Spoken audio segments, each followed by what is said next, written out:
Friends. So I'm there in downtown Bombay, and that man says to me, do you want to know where you are? He starts explaining to me. And I was amazed by his descriptions.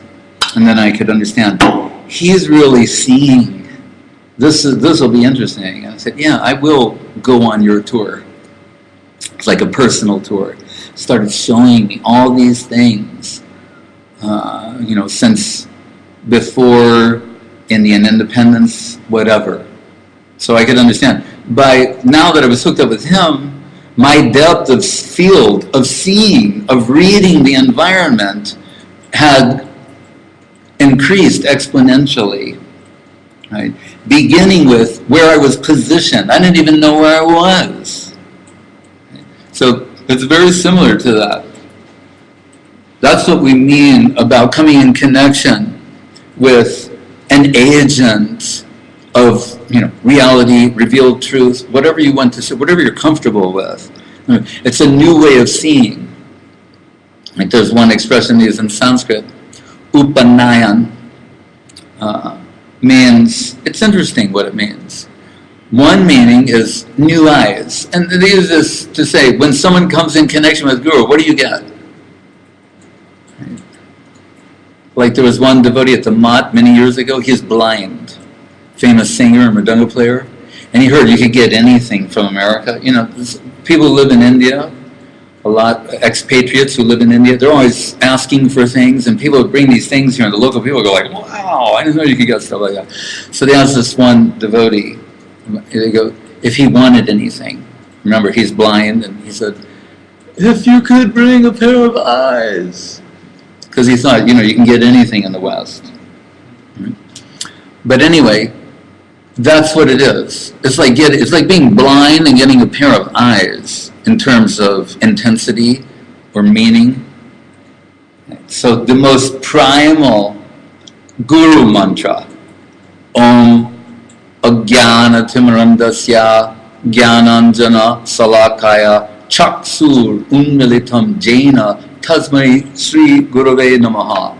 This is the most primary guru mantra where the disciple is saying, I was blind in the world of misconception. I was just blind to my own identity, where I was situated in the world at present. And then, by the grace of Guru, just as light. What is an eye without light? It's of no value in terms of seeing. Right? Needs light to see. So grace, sometimes people call it divine grace, right? Which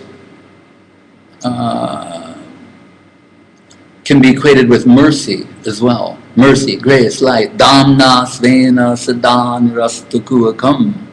Dhamna, the spiritual world is self-illuminating, self-revealing, self-manifesting.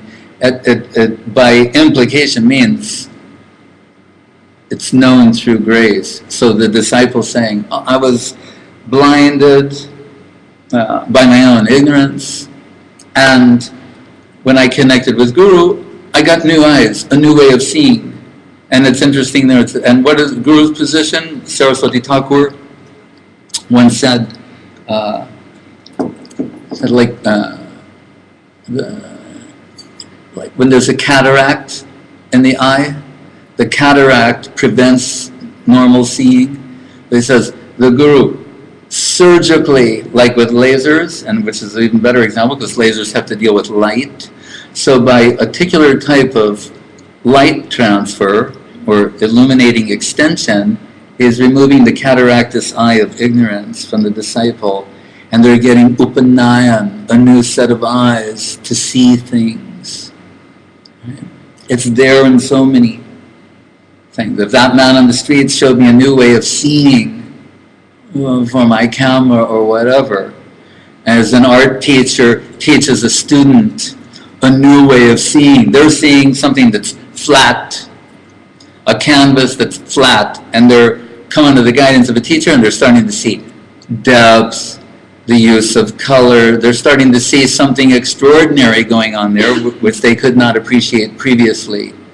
So it's that essential. As a light is to an eye to see, it's that essential to get the superior association of guru, agent of revealed truth, like that. Are there any questions? We have a question from Dayalnitai Prabhu from Brazil. Mm-hmm. He's asking, once the Goswamis wrote about Krishna Lila, why is it not recommended to read about their literature? All right. So someone's asking a question, saying that Mahaprabhu's associates, the Goswami, they wrote about Krishna Lila. But then why is it recommended not to read those very things that they wrote?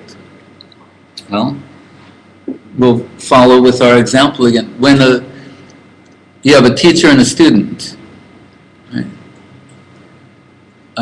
Well, I'll tell you my own example. My eldest brother, he's 8 years older than me.